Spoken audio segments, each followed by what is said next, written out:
along the rugged cliffs of California's central coast, where the land rises sharply from the restless waters of the Pacific Ocean, there stands a palace so improbable, so defiantly extravagant, that it seems less like a creation of steel and stone and more like a dream carved against the sky. Hearst Castle, the estate once known simply as La Costa Encantada, the Enchanted Hill, is today celebrated as an architectural marvel, a monument to ambition, wealth, and imagination. Yet beneath its sunlit terraces, its gilded chambers, its dazzling pools, lies a story far more complex, the story of a man who reshaped American journalism, influenced politics, altered public opinion, and spent decades building a personal kingdom high above the California coast. This is the story of William Randolph Hearst, a man whose desires were boundless, whose ambitions were relentless, and whose legacy continues to cast a long shadow over the American landscape. To understand Hearst Castle, one must first understand the world that created William Randolph Hearst. Born in 1863, he was the only son of George Hearst, a miner whose uncanny ability to identify gold, silver, and copper deposits made him one of the wealthiest men in the American West. George Hearst rose from poverty in Missouri to become a U.S. Senator, and despite his earthy demeanor and lack of formal education, he possessed a mind sharpened by the frontier, pragmatic, strategic, and relentless. His wife, Phoebe Hearst, was the opposite, refined, cultured, deeply interested in art, philanthropy, architecture, and education. It was she who exposed young William to the great museums of Europe, to Renaissance palaces, to Gothic cathedrals, and to the grand houses of Britain and France during their extensive travels abroad. These early trips were not mere tourism, they were formative experiences that imprinted themselves on Hearst's imagination. While other children spent their days in schoolhouses, Will toured the Louvre, the British Museum, Versailles, and the castles of Bavaria. He learned to recognize the difference between Spanish Plateresque and Italian Gothic styles. He observed how ancient tapestries were woven, and how marble could be shaped into myths. At an age when most boys were still learning arithmetic, he was developing a visual vocabulary that would, decades later, erupt into one of the most spectacular private residences ever built on American soil. But Hearst's inheritance was not only artistic, it was also political and economic. By the time he came of age, George Hearst controlled massive mining operations that stretched from the Black Hills to the mountains of Peru. The Hearst family had wealth, but more importantly, they had influence that William would soon learn to wield with unmatched potency. As a young man attending Harvard, William found his passion not in academics but in journalism. He took control of the Harvard Lampoon, transforming it into a lively, daring publication whose wit and audacity caught the attention of readers far beyond Cambridge. Though he was ultimately expelled as much for his rebellious personality as for his academic performance, he left Harvard with a clear sense of purpose. He wanted to shape the world through newspapers. In 1887, Phoebe Hearst gave her son control of the San Francisco Examiner, a failing newspaper that George Hearst had acquired as payment for a gambling debt years earlier. Under William's leadership, the paper was reborn. He invested heavily in talent writers, illustrators, reporters, and editors who could craft sensational stories, vivid headlines, and emotional narratives that captured the imagination of an increasingly urban, literate public. Hearst understood that journalism was not merely a profession, it was a tool that could sway elections, ignite passions, and mold public opinion. He pushed boundaries, championed the working class, attacked corruption, and occasionally blurred the line between news and entertainment. His competitors were stunned, his readers were enthralled. By the turn of the century, Hearst controlled one of the largest media empires in the world. 8 newspapers, several magazines, an emerging film company, and political ambitions that reached all the way to the White House. But even as he shaped American journalism, Hearst carried within him a desire formed long before he printed his first headline, a desire born on the hillsides of Europe, in the corridors of ancient palaces, and in the museums where he had wandered as a child, the desire to build something monumental. That opportunity arrived in 1919, when his mother Phoebe died and left him the family's ranch at San Simon, a sprawling 250,000-acre property overlooking the Pacific. Hearst had spent much of his childhood exploring these hills, camping under the stars, chasing wild horses, and dreaming up imaginary kingdoms. Now the land belonged to him, and he wasted no time transforming fantasy into reality. To bring his vision to life, Hearst turned to a woman who would become one of the most important collaborators of his entire life, architect Julia Morgan. Educated at the École des Beaux-Arts in Paris, the first woman to ever do so, Morgan was brilliant, disciplined, and methodical. Where Hearst was impulsive, she was precise. Where he imagined extravagance, she translated it into engineering. She would spend nearly 3 decades working alongside him, shaping the Enchanted Hill into one of the most awe-inspiring estates in American history. Their collaboration began humbly enough. Hearst asked Morgan to design a modest replacement for the family's dilapidated wooden camp buildings. But modest was a word that evaporated quickly in Hearst's vocabulary. Plans expanded. Guest houses became mansions. A simple hilltop lodge became a Mediterranean palace. Hearst requested towers inspired by a Spanish cathedral, courtyards reminiscent of Andalusian estates, gardens modeled after Italian villas, and a grand indoor pool lined with gold leaf and mosaics patterned after ancient Rome. Each time Morgan delivered a design, Hearst added something more: another wing, another tower, another idea brought back from his growing collection of European art and architectural fragments. Soon, entire ceilings from Renaissance palazzos were shipped to California. Monastery cloisters were dismantled overseas and reconstructed brick by brick on the hill. Hearst purchased statues, tapestries, wood carvings, paintings, lamps, and religious relics with a fervor that bordered on obsession. Museums envied his acquisitions, historians marveled at his reach. He was not merely building a home, he was assembling a world. But behind this artistic ambition was something deeper. Hearst wanted recognition. He wanted status comparable to the aristocrats he had admired as a child. He wanted to host politicians, actors, moguls, and foreign dignitaries in a setting that would leave them speechless. And for a time, it worked. Hearst Castle became the center of West Coast glamour, a place where Charlie Chaplin played tennis, where Winston Churchill admired the scenery, where the most famous and powerful people in America gathered to bask in a world that existed nowhere else. Yet even as construction continued year after year, Hearst's empire, both personal and professional, grew increasingly unwieldy. His newspapers, though influential, were expensive to operate. His film company struggled to compete with Hollywood giants. His political campaigns drained money, and the castle itself demanded endless resources: laborers, craftsmen, engineers, landscapers, and logistics teams who worked constantly to keep up with Hearst's shifting desires. By the early 1920s, Hearst's ambition had become inseparable from the architecture rising on the hilltop. Each new hall, each imported sculpture, each reassembled archway reflected a man who refused to be limited by conventional boundaries, but who was also drifting further from financial stability, personal tranquility, and the world that ordinary people inhabited. Hearst Castle was becoming more than a home. It was becoming a mirror, a reflection of grandeur, excess, longing, and the consuming nature of ambition. And as the Roaring Twenties accelerated toward the Great Depression, the Hilltop Palace would soon reveal the price of building a world too large to control. By the early 1920s, the Enchanted Hill was no longer a construction site, it was a phenomenon. Approaching the estate from the winding road that climbed through the coastal hills, visitors would first see the towers of Casa Grande rising like a Mediterranean cathedral suspended above the clouds. The sheer improbability of it, a Spanish Renaissance palace perched on a remote California peak, struck travelers with the same mix of awe and disbelief that Hearst himself had felt while walking through Europe's grandest halls as a child. But this palace was not centuries old, it was being created in real time, sculpted out of ambition, money, and an almost childlike sense of wonder. Hearst saw the work unfolding through the eyes of a dreamer who never truly outgrew his youth.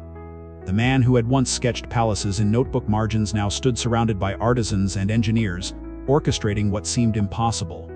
Yet behind every flourish, every vault, every hand-carved balustrade, stood Julia Morgan, translating Hearst's impulses into architectural language that could survive the harsh coastal winds and the weight of imported antiquities. Her ability to adapt, to expand a room overnight, to redesign structural systems for a ceiling that had just arrived from a Spanish monastery, to calm Hearst's impatience without ever curbing his imagination, ensured that the project did not collapse under its own scale. Still, the creation of Hearst Castle was not a smooth ascent. The terrain itself posed constant challenges. Earthquakes cracked foundations, storms flooded construction zones, and the remoteness of the estate meant that materials traveled extraordinary distances before reaching the hilltop. Steel beams hauled from Los Angeles, carved stone shipped from Europe, and rare woods transported across the Pacific all had to be carried up the winding road by truck or mule. Workers lived in temporary camps and endured conditions that fluctuated between coastal fog, blistering sun, and winter rainstorms that turned the hillsides to mud. Yet the pace never slowed. Hearst's telegrams arrived daily, often demanding revisions, expansions, or new wings altogether. A guest house needed an additional floor. A garden required a new fountain. A dining room was too small for 20 guests, so it must now hold 40. Julia Morgan navigated these changes with professional grace, though even she admitted privately that Hearst's imagination had no off switch, no pause, no moment of completion. The hilltop was an evolving organism, growing at the same rate as Hearst's ambitions. Inside the castle, rooms were assembled like intricate puzzles. Renaissance ceilings from Florence were fitted into spaces designed to accommodate their ancient proportions. Flemish tapestries were hung beside Moorish tiles and antique Spanish lamps. The effect was an eclectic but astonishing fusion: a museum, a palace, a stage set, and a home layered together. Visitors found themselves overwhelmed not only by the beauty of the artifacts, but by the fact that they were not behind glass cases, they were lived with. Hearst ate beneath 16th-century woodwork. Guests slept under beams salvaged from medieval convents. Children played beside statues carved during the Roman Empire. This blend of luxury and authenticity created an atmosphere unlike anything else in America. Wealthy families on the East Coast possessed grand estates, but none had the personality or the chaos of Hearst Castle. For Hearst, the hilltop was an extension of his identity: magnificent, restless, theatrical, and endlessly expanding. The castle's social life quickly became legendary. By the mid-1920s, San Simon was a magnet for the world's most influential figures.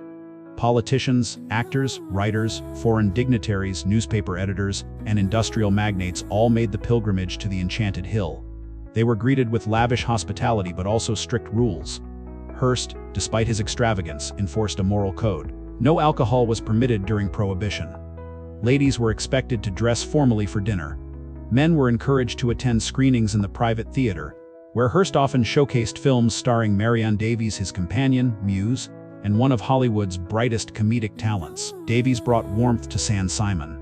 Her humor, generosity, and effortless charm softened the stiffness that Hearst's wealth sometimes imposed on his guests. While Hearst dominated the castle with his presence, it was Davies who made it feel alive. Children adored her, adults admired her, workers respected her kindness. She was both queen of the hill and the soul of its celebrations, offering balance to Hearst's intensity. Yet even in moments of joy, the castle bore the weight of Hearst's anxieties. His media empire was vast, but its costs were enormous. He financed political campaigns, ran newspapers in multiple major cities, invested heavily in film, paid salaries to thousands of employees, and maintained a lifestyle whose expenses grew with each passing month. The Hilltop Palace, with its constant construction, devoured money at a rate no one fully understood, not even Hearst himself. Still, he pressed forward. For Hearst, building was a form of escape. He retreated to San Simon whenever his political ambitions faltered, whenever his newspapers faced criticism, whenever financial pressures mounted. The hilltop offered distance from the world he tried so hard to influence. It allowed him to shape reality, unhindered by opponents, critics, or the unpredictable forces of public opinion. In the castle's courtyards, under the open sky, he could imagine himself free of the limitations imposed by politics and business.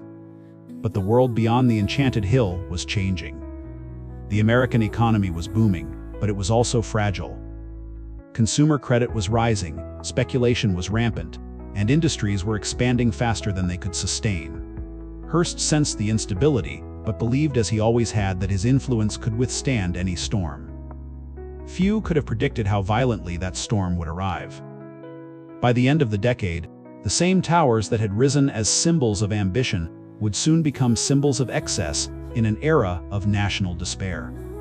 And the man who had built a palace to immortalize himself would be forced to confront the fragility of both his empire and the dreams he had carved into the California hillside. By the mid-1920s, William Randolph Hearst was no longer simply a publisher, nor merely a wealthy American. He had become an institution unto himself, a force of cultural and political gravity. His newspapers shaped the mood of cities. His editorials influenced elections. His push for sensational storytelling fueled a public appetite for drama, scandal, and emotion that would define American journalism for generations. And as his empire grew noisier and more powerful, San Simon, quiet, isolated, wrapped in coastal fog, became the sanctuary where he could retreat into a world built entirely from his imagination. But the castle was not a retreat in the traditional sense. It was the center of a kingdom of influence. Guests arrived constantly. Special trains from Los Angeles and San Francisco carried actors, directors, publishers, musicians, governors, senators, and even the occasional foreign prince up the coast. At the foot of the hill, cars lined the road waiting for their turn to ascend the winding grade. Arriving at the top, visitors were greeted by a sight so surreal, it seemed lifted from a Renaissance dream. Casa Grande shimmering in the sun, its bell towers piercing the sky, the Neptune pool cascading like liquid marble, and gardens planted with exotic species Hearst collected from around the world. Life at San Simon followed a rhythm shaped by Hearst's preferences. Mornings were leisurely, with horseback rides through acres of rolling hills or script readings in the garden. Afternoons brought tennis games, zoo visits. Yes, Hearst maintained a private zoo stocked with exotic animals and swims in the shimmering blue water of the Neptune pool. Evenings were reserved for formal dinners in the refectory, a hall modeled after medieval monasteries, lit by long rows of Gothic chandeliers and lined with ancient Flemish tapestries. After dinner came film screenings in Hearst's private theater, where guests watched either studio releases or the latest projects featuring Marion Davies. Hearst cherished these evenings. In the flicker of projected light, he shed the armor of a media titan and became, if only briefly, the boy who had accompanied his mother on tours of Europe's great estates, dreaming of one day building a palace of his own. Yet even in his most relaxed moments, the machinery of his empire never truly stopped. Telephones buzzed, telegrams arrived, aides rushed between San Simon and Los Angeles with manuscripts, financial reports, political memos, and studio notes. The Enchanted Hill was a palace, but it was also a nerve center. Policy proposals, editorials, and business decisions were drafted between meals and tennis matches. The castle's elegance masked a growing problem. Hearst's empire was overextended. He controlled newspapers in major cities, multiple magazines, a film company, real estate ventures, political interests, and a construction project of staggering scale. Each demanded money, and each seemed to demand more with every passing year. Hearst was too ambitious to scale back. He wanted influence in every arena: politics, entertainment, journalism, architecture, and culture. He wanted to shape America, and he believed he could. Those who worked closest to him understood the truth. Hearst's greatest strength, his boundless vision, was also his weakness. He could not stop expanding. He could not resist a new newspaper acquisition, a new film project, a new construction phase. Julia Morgan, patient and professional as always, adapted to constant changes, designing new wings, guest houses, gardens, and terraces in an ever-evolving cycle of creation. She once joked that the castle would never be finished, because every room completed only inspired Hearst to imagine another. Marion Davies watched these expansions with both affection and concern. She adored Hearst deeply, but she saw what he could not. The empire was running on adrenaline and borrowed money. The facade of limitless wealth, so dazzling to guests, concealed a reality that only accountants and managers understood. Hearst had spent beyond even his vast income.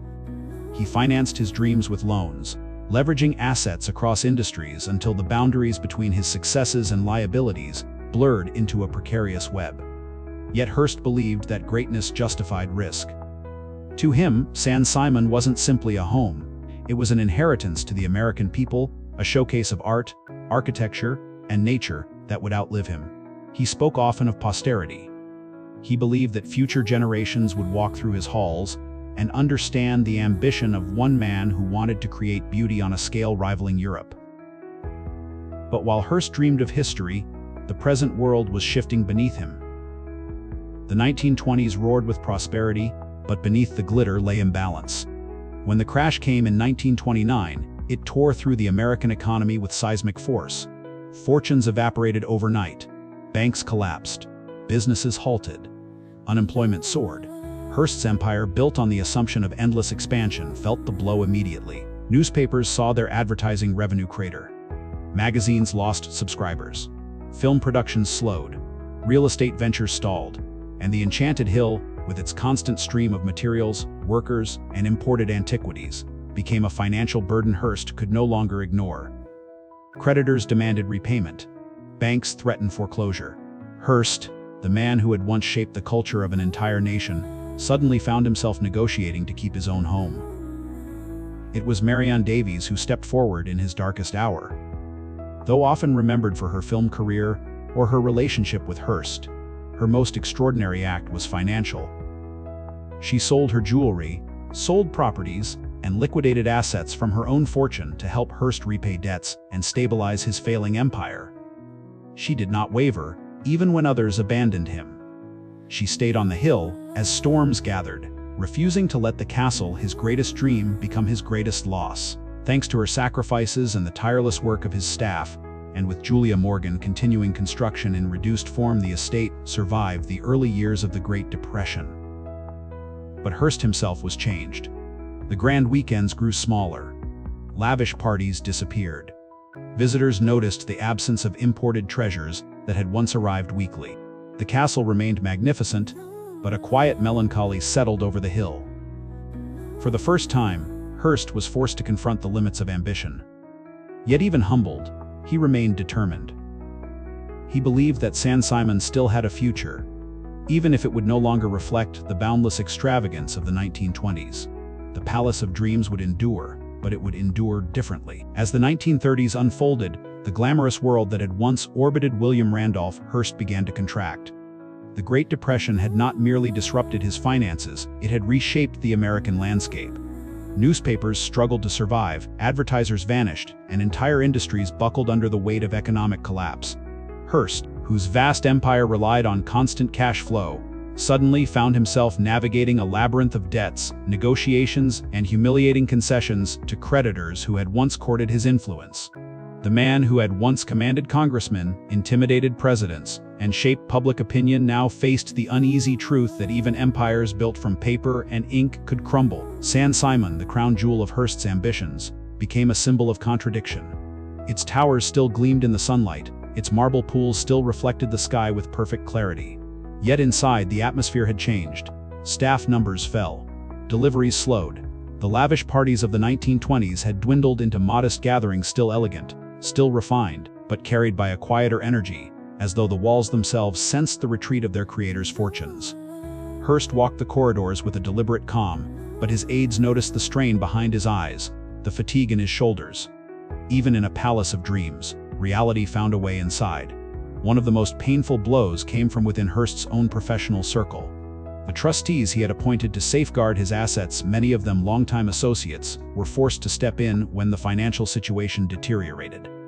In 1937, after years of negotiations, Hearst lost control of the Hearst Corporation. Though he remained the face and voice of the empire, he no longer commanded the final authority. It was a moment that cut deeply into the identity he had built over decades. His newspapers still carried his name, but the power behind that name no longer belonged solely to him. Through all of this, Marion Davies remained at his side. Her loyalty became legendary among those who lived and worked at San Simon. She had always been the emotional center of Hearst's life, the person who could soften his temper and lift his spirits. Now she became the anchor that kept him from being swept away by the tide. Guests who visited during the late 1930s often described Marion's presence as radiant yet protective, as if she were shielding Hearst from the world he had once commanded so confidently. Julia Morgan, too, continued her work with quiet devotion. Even as construction slowed, she refined details, completed unfinished spaces, and ensured that the estate functioned as a coherent architectural whole. But she understood perhaps more clearly than Hearst did that San Simon would never be completed. The dream had grown beyond the man. It had taken on a life of its own, rising from the hillside like a monument to human aspiration and limitation. Morgan once noted privately that Hearst's project had become a living organism, constantly expanding not because it must, but because Hearst could not bear the thought of finality. By the time the United States entered World War II, the estate had already transitioned into a quieter phase. The guest list shrank dramatically. Many of the film stars who had graced the halls now devoted themselves to war efforts or personal careers. Politicians came less frequently. San Simon, once the beating heart of Hearst's cultural empire, became a place of contemplation. The coastal fog seemed heavier, the nights more subdued. Hearst himself grew more introspective, reflecting on the choices that had shaped his life. The man who had once built a media empire with the single-minded force of a storm now moved through his castle like a historian examining the ruins of a great civilization. In 1941, another blow struck his public persona. The release of Citizen Kane Orson Welles' bold and ruthless portrayal of a fictionalized Hearst sent shockwaves through Hollywood and American journalism. Hearst recognized himself immediately in the film's protagonist Charles Foster Kane. The ambition, the loneliness, the grand estate isolated from the world, it was all there, rendered with a brutal poetic clarity that felt like an accusation. Hearst fought fiercely to suppress the film, using every tool of influence he still possessed. But the damage had been done. Welles's masterpiece would become one of the most celebrated films in history, and through it, millions would come to view Hearst not as a titan, but as a tragic figure consumed by his own desires. Yet those who knew him personally understood a more nuanced truth. Hearst was flawed, restless, often impulsive, but he was also generous, idealistic, and capable of fierce loyalty. His empire had been built not only on sensationalism but on a genuine belief in education, public discourse, and the power of media to shape society. Saint-Simon was not merely an indulgence, it was an attempt to create a world where art, nature, and ideas could coexist. The tragedy lay not in vanity but in scale. Hearst dreamed too large for the financial structures of his time, too personally for the political climate he helped shape. As his health declined, Hearst spent his remaining years between Los Angeles and Saint-Simon, surrounded by the familiar faces of staff who had served him for decades. Marion remained by his side until the end, offering comfort as the boundaries of his empire contracted into the walls of his private world. When Hearst died in 1951, he left behind a legacy of extraordinary complexity, a tapestry woven from journalism, politics, architecture, entertainment, and personal myth. Saint-Simon, however, was not destined to vanish with him. In the years after his death, the Hearst family made a decision that would finally resolve the estate's uncertain future. They opened Hearst Castle to the public under the stewardship of the state of California. The palace that had once welcomed presidents, film stars, moguls, and royalty now opened its gates to ordinary Americans. Thousands arrived in the first months, walking through gardens where Hearst rode horses, standing beneath ceilings imported from Spanish monasteries, marveling at the Neptune pool's shimmering expanse.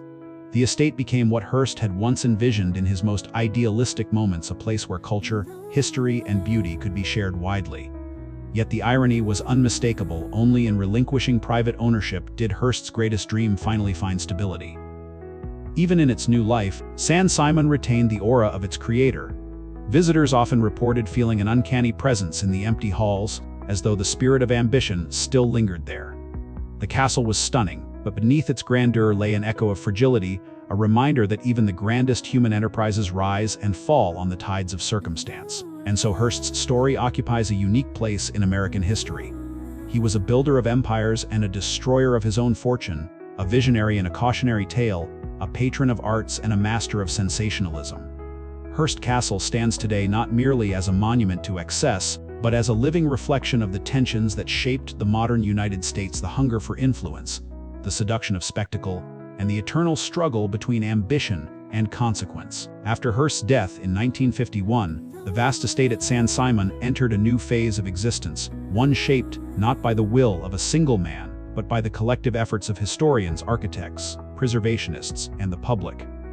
What had once been the private dream of William Randolph Hearst, guarded jealously from the world except for those privileged enough to receive an invitation, gradually transformed into one of the most iconic historic sites in the United States.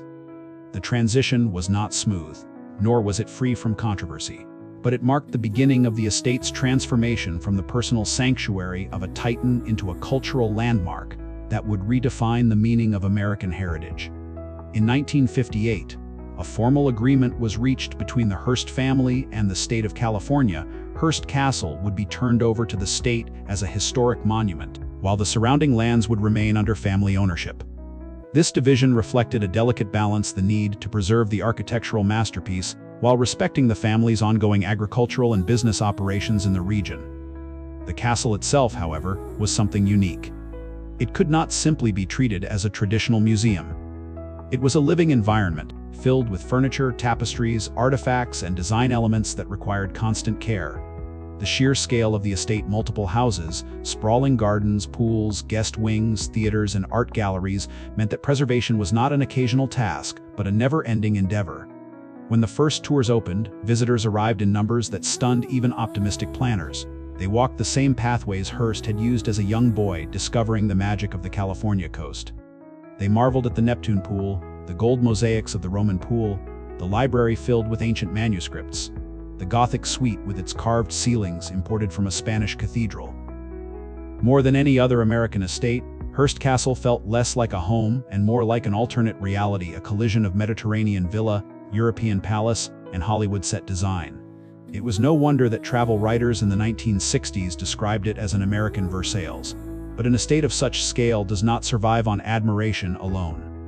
Behind the scenes, conservators tackled an endless list of challenges: salt air, humidity, fading fabrics, brittle tapestries, cracked tiles, and the steady wear caused by millions of visitors.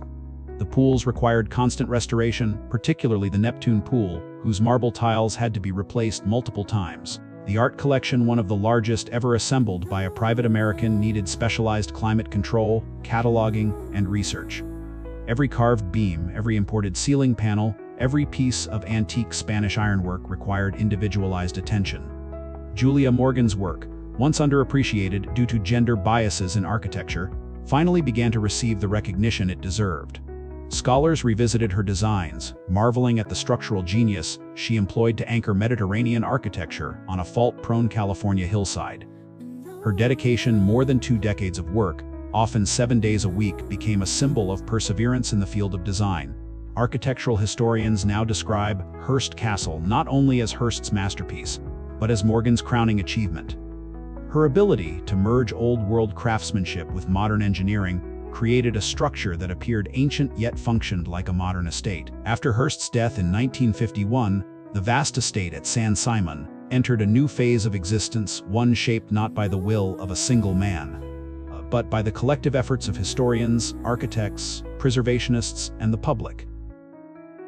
What had once been the private dream of William Randolph Hearst, guarded jealously from the world, except for those privileged enough to receive an invitation, gradually transformed into one of the most iconic historic sites in the United States. The transition was not smooth, nor was it free from controversy, but it marked the beginning of the estate's transformation from the personal sanctuary of a titan into a cultural landmark that would redefine the meaning of American heritage. In 1958, a formal agreement was reached between the Hearst family and the state of California. Hearst Castle would be turned over to the state as a historic monument, while the surrounding lands would remain under family ownership. This division reflected a delicate balance, the need to preserve the architectural masterpiece while respecting the family's ongoing agricultural and business operations in the region. The castle itself, however, was something unique. It could not simply be treated as a traditional museum. It was a living environment filled with furniture, tapestries, artifacts, and design elements that required constant care. The sheer scale of the estate, multiple houses, sprawling gardens, pools, guest wings, theaters, and art galleries meant that preservation was not an occasional task, but a never-ending endeavor. When the first tours opened, visitors arrived in numbers that stunned even optimistic planners. They walked the same pathways Hearst had used as a young boy, discovering the magic of the California coast. They marveled at the Neptune pool, the gold mosaics of the Roman pool, the library filled with ancient manuscripts, the Gothic suite with its carved ceilings imported from a Spanish cathedral. More than any other American estate, Hearst Castle felt less like a home and more like an alternate reality, a collision of Mediterranean villa, European palace, and Hollywood set design. It was no wonder that travel writers in the 1960s described it as an American Versailles. But an estate of such scale does not survive on admiration alone. Behind the scenes, conservators tackled an endless list of challenges: salt air, humidity, fading fabrics, brittle tapestries, cracked tiles, and the steady wear caused by millions of visitors. The pools required constant restoration, particularly the Neptune pool, whose marble tiles had to be replaced multiple times. The art collection, one of the largest ever assembled by a private American, needed specialized climate control, cataloging, and research. Every carved beam, every imported ceiling panel, every piece of antique Spanish ironwork required individualized attention. Julia Morgan's work, once underappreciated due to gender biases in architecture, finally began to receive the recognition it deserved. Scholars revisited her designs, marveling at the structural genius she employed to anchor Mediterranean architecture on a fault-prone California hillside. Her dedication, more than 2 decades of work, often 7 days a week, became a symbol of perseverance in the field of design. Architectural historians now describe Hearst Castle not only as Hearst's masterpiece, but as Morgan's crowning achievement. Her ability to merge old-world craftsmanship with modern engineering created a structure that appeared ancient yet functioned like a modern estate. In the decades since the estate opened to the public, Hearst Castle has become more than a historic landmark. It has become a mirror, a reflective surface onto which visitors project their ideas about ambition, wealth, creativity, and legacy. Some arrive expecting a cautionary tale about excess, only to find themselves moved by the discipline and design brilliance behind the structure. Others come seeking an architectural marvel, unaware of the emotional story that shaped each stone. Yet everyone who walks the terraced steps or wanders through the colonnades inevitably senses that they are visiting a place built from contrasting forces: longing and dominance, discipline and indulgence, vision and vulnerability. For a man so often caricatured by history, William Randolph Hearst left a legacy more nuanced than the myths suggest. His flaws were undeniable: his financial overreach, his aggressive journalism, his hunger for influence. But so too were his virtues: his devotion to culture, his generosity to artists and intellectuals, his belief that beauty should be accessible to the public, and his constant desire to build rather than destroy. Each hall of Hearst Castle reflects that complexity. None of them embody a single narrative. They carry fragments, moments, unanswered questions. When historians examine Hearst's life, they often focus on his empire: the newspapers that stirred public sentiment, the magazines that shaped tastes, the political battles fought on editorial pages. But the castle reveals another aspect of the man: his yearning for continuity in a world that was rapidly modernizing. While his newspapers rode the accelerating currents of 20th century change, San Simon stood outside of time. It was an island, a refuge where history could be curated, slowed, and reshaped. Hearst built it not to escape the present, but to anchor himself within a personal version of the past, a past he admired, collected, and sometimes idealized. In this sense, Hearst Castle functions as an autobiography in architecture. The grand towers represent his public ambitions. The intimate sitting rooms reflect his private vulnerabilities. The pools, shimmering, impossibly theatrical, symbolize his love for spectacle. The library reveals his intellectual aspirations. The unfinished wings hint at the restless incompletion that marked his life. And the surrounding hills, rolling toward the Pacific with the quiet persistence of nature, remind us of the forces that existed long before Hearst and will remain long after. Julia Morgan's role in shaping this autobiography cannot be overstated. She was not merely the architect, she was the interpreter of Hearst's imagination, the translator of dreams into structural reality. Her attention to detail, her sensitivity to light and space, her engineering brilliance, all ensured that the estate was not a pastiche but a coherent world.